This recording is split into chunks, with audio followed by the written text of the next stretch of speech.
Hello, and thank you all for coming. My name is Janika Turu, and I'm a textile conservator at the Estonian National Museum.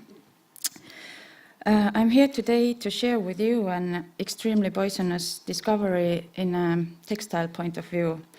It's a research about the pesticides used in museum between 1913 to 1940. Chemical pesticides have not been used in our collections during the professional conservation area of 25 years. The museum is 108 years old, and the probability of earlier pesticide use was felt to be significant. It all began when I started working at the National Museum. Every time I visited the textile collection storage rooms, I asked myself, what is the specific smell there? And every time we cleaned or repaired the woolen textiles for exhibitions, some of them had really strong odors, and the fumes were extra strong during wet cleaning. It was quite obvious that there might be poisonous substances on the objects. Here you can see an example of a traditional horse blanket. Among the mechanical deterioration, I noticed extensive color changes, which referred to chemical ones. Here you can see a closer look at the wool fiber from the blanket. On the left picture, the wool colors have faded and kind of ran into each other. And on the right microscope view, you can see a bleaching effect and the original yarn color. I had many questions, especially about the smell and the deteriorations. For further conservation decisions, it is important to know the following: which chemical substances caused the damage, what kind of chemicals were previously used for conserving and preserving museum objects. I undertook a small study to confirm that pesticide contamination is an issue for the institution. And information about pests and how pesticides were applied to museum objects may provide some understanding for why they were applied. And I started my research from the Estonian National Museum archive. And I found very important information. According to the board meeting document, the first disinfectation and cleaning decision was made in 1913.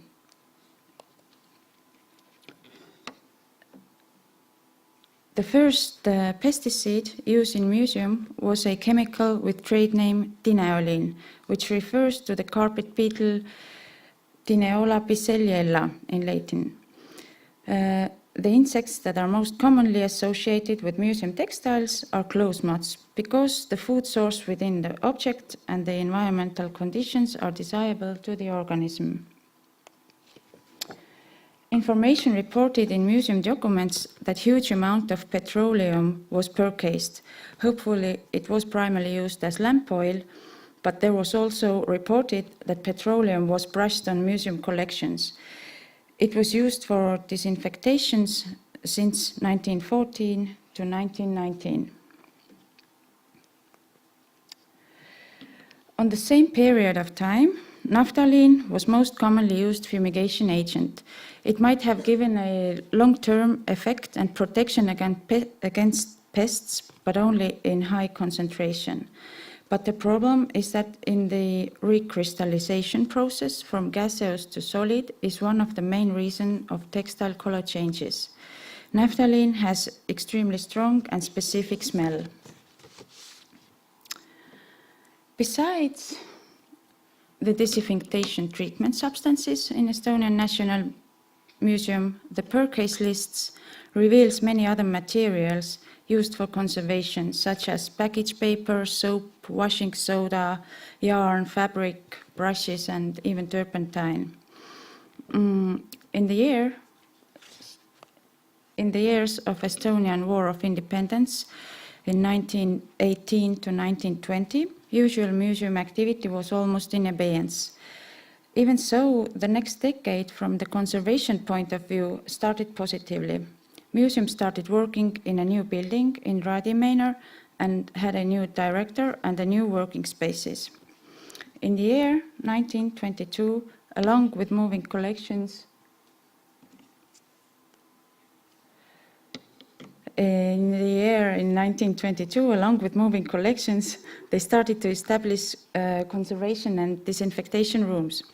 In Estonian National Museum's first gas chamber with wet cleaning room and storage room were set on the basement.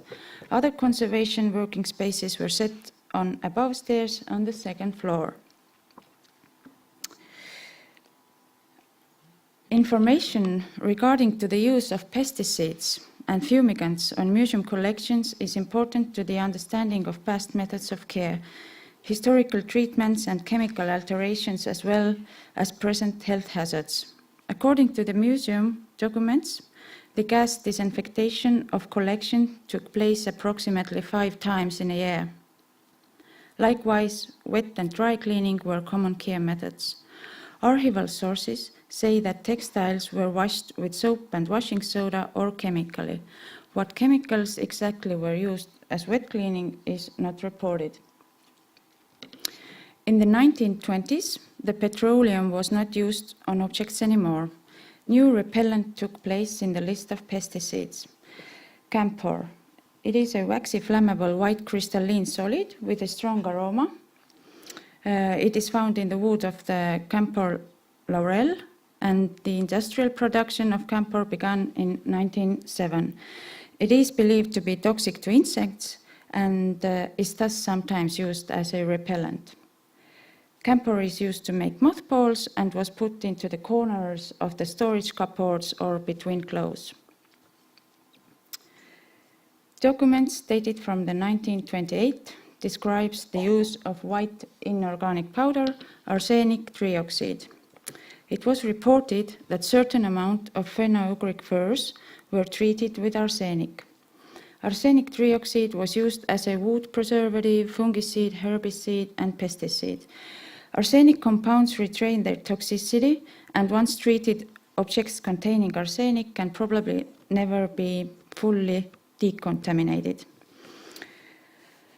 Of course, different analytical techniques such as XRF, ICP-MS, and SEM-EDS can be used to detect arsenic in collections.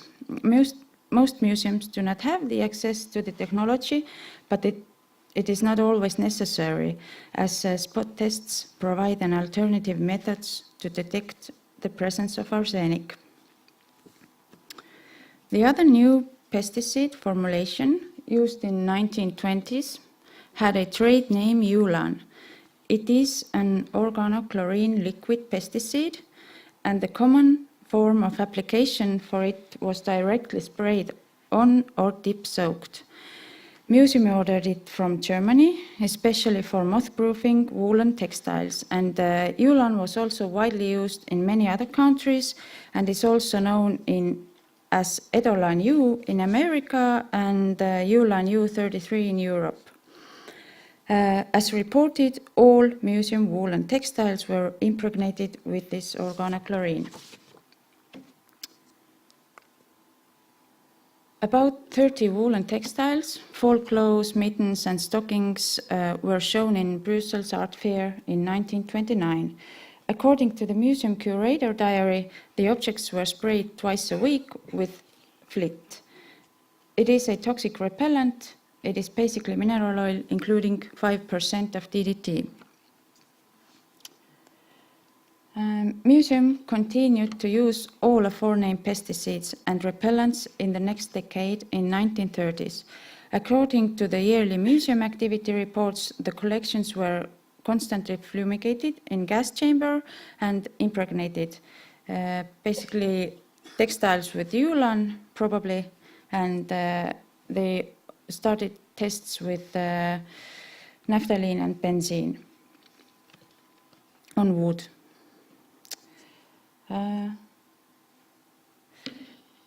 The entomologist Karl Leius from the University of Tartu recommends our museum to use hydrocyanic acid in museum gas chamber in 1935.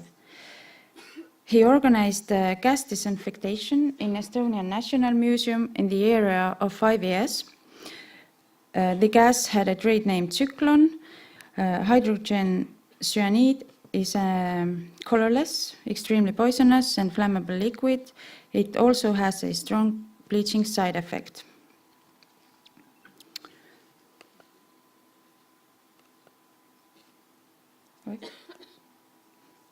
According to the household articles, the second choice for moth-proofing museum collections would be cupramon or xylamon oils. In the end of 30s, museums started to test impregnation with these oils. The active ingredient in xylamon oil is lindan, that is known 100 times more toxic than DDT. The potential for pesticide residues on collection objects is really high. Objects with such residues pose a health risk to museum staff and to the public who come into physical contact with them, unless proper precautions are taken. The aim of the research is to learn if there is a possibility for removing contaminating toxins and what previous studies has to be done to detoxify woolen objects. And the guidelines for handling contaminated museum collections need to be developed. There is an urgency to develop tests that can be used to screen for pesticide presence on objects, to identify and develop protocols for the analytical determination of pesticide quantity. Numerous analytical tests have been used for identification of heavy metal pesticides. These include microchemical spot testing, scanning electron microscopy, X-ray diffraction, atomic absorption spectroscopy, and X-ray fluorescence. And analysis of organic pesticide residues can be done by gas chromatography. A large volume of literature also has been devoted to pest management and past pesticide treatment chemicals for museum objects. However, far less information is available on the reversal of detoxification of treated objects. I will continue this research in our museum archive until the list of pesticides is complete. Let's be careful and protect ourselves, and thank you for listening. Thank you, Janika.